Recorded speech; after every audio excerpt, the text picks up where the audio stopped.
बेटी या बहू, क्या बात है बहू, आज बड़ी उदास लग रही हो। सुबह से देख रही हूँ काम भी नहीं हुआ है, किचन ऐसे ही पसरा हुआ है। गुड़िया भी स्कूल से आ गई है, उसकी भी ड्रेस नहीं उतारी तुमने।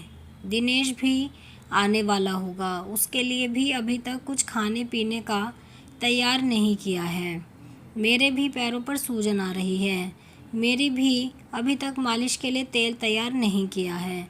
निधि आज सुबह से ही चिंतित हो रही थी। आज उसका मन बहुत अजीब हो रहा था।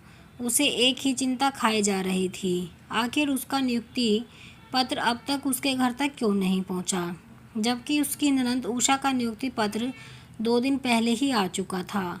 सासू माँ के ताने सुन के उसे याद आया कि उसे एक नौकरी घर में भी करनी होती है, जिसके बदले में पगार नहीं बल्कि ताने सुनने को मिलते हैं। जब उसने देखा कि दिनेश भी कमरे में आ चुका है तो उसने उसके लिए खाना परोस के ले गई। उसने खाने की थाली दिनेश के सामने रख दी और साइड में बैठ गई। धीरे से कहा, खाना खा लीजिए। निधि के पति दिनेश ने देखा और महसूस किया उसकी पत्नी निधि पिछले 2 दिन से बहुत परेशान दिखाई दे रही है। तो उसने पूछ लिया, क्या बात है निधि, तुम कुछ परेशान दिखाई दे रही हो, कुछ हुआ है क्या? निधि दिनेश के पास आई और बोली, घर का दिन भर काम करने के बाद रात रात भर जाग के मैंने अपनी परीक्षा की तैयारी करी थी और मेरा पेपर भी अच्छा गया था, जबकि उषा का मेरे से बेहतर नहीं हुआ था। फिर भी उषा का नौकरी के लिए नियुक्ति पत्र कब का आ चुका है और मेरा नहीं। अगर ये शिक्षक की नौकरी हमें मिल जाती तो हमारा भविष्य सुंदर हो जाता। वैसे भी आपका काम धंधा कुछ खास नहीं, हमेशा मंदा ही रहता है।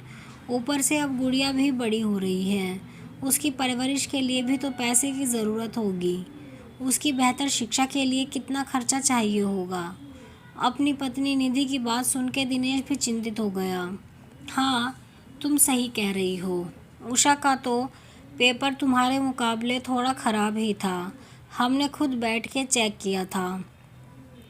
हमें कुछ तो गलत लग रहा है, कहीं ऐसा तो नहीं हमारे साथ कपट किया जा रहा हो। कैसा कपट निधि? दिनेश ने खाने की थाली अपने आगे से हटाते हुए पूछा।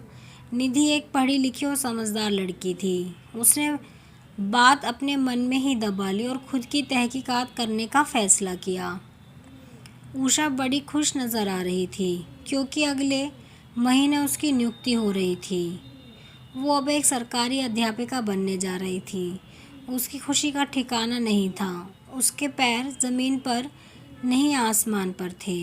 निधि को उषा की कामयाबी पर ईर्ष्या तो नहीं थी, पर अपनी किस्मत पर मलाल ज़रूर था।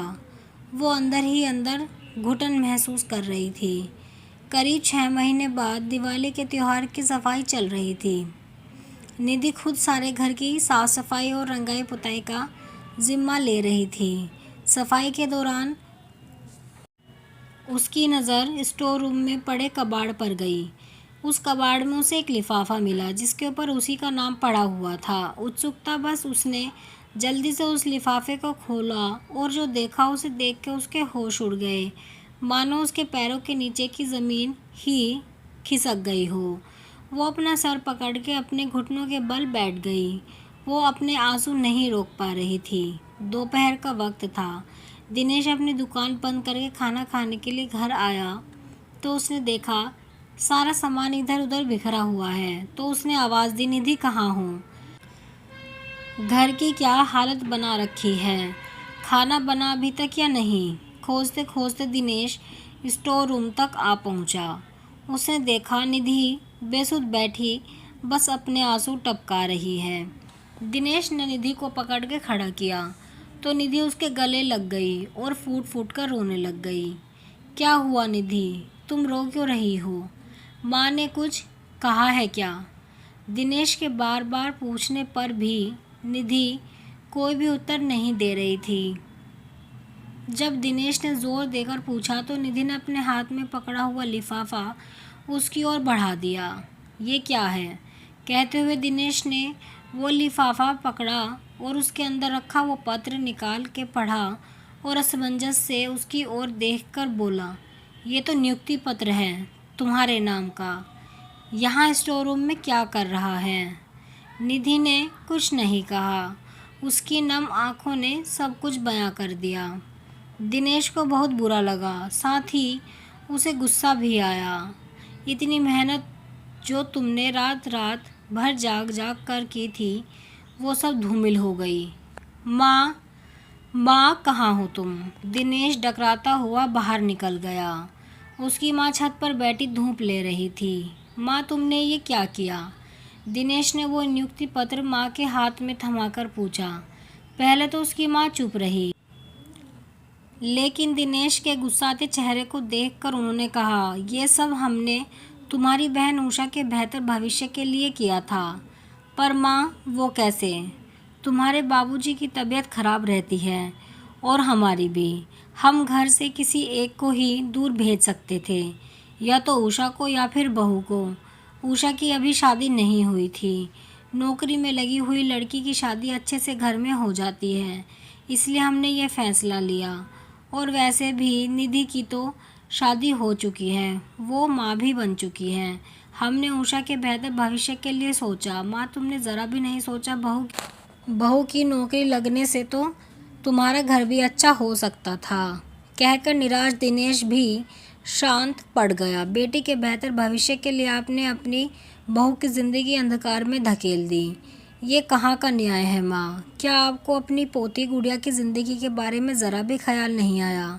क्या ये तुम्हारी बेटी नहीं है? आज हम महंगाई की मार और बेरोज़गारी के बोझ के नीचे इस कदर दब चुके हैं कि एक बेटी की पढ़ाई के खर्च का भी निर्वाह नहीं कर पा रहे हैं।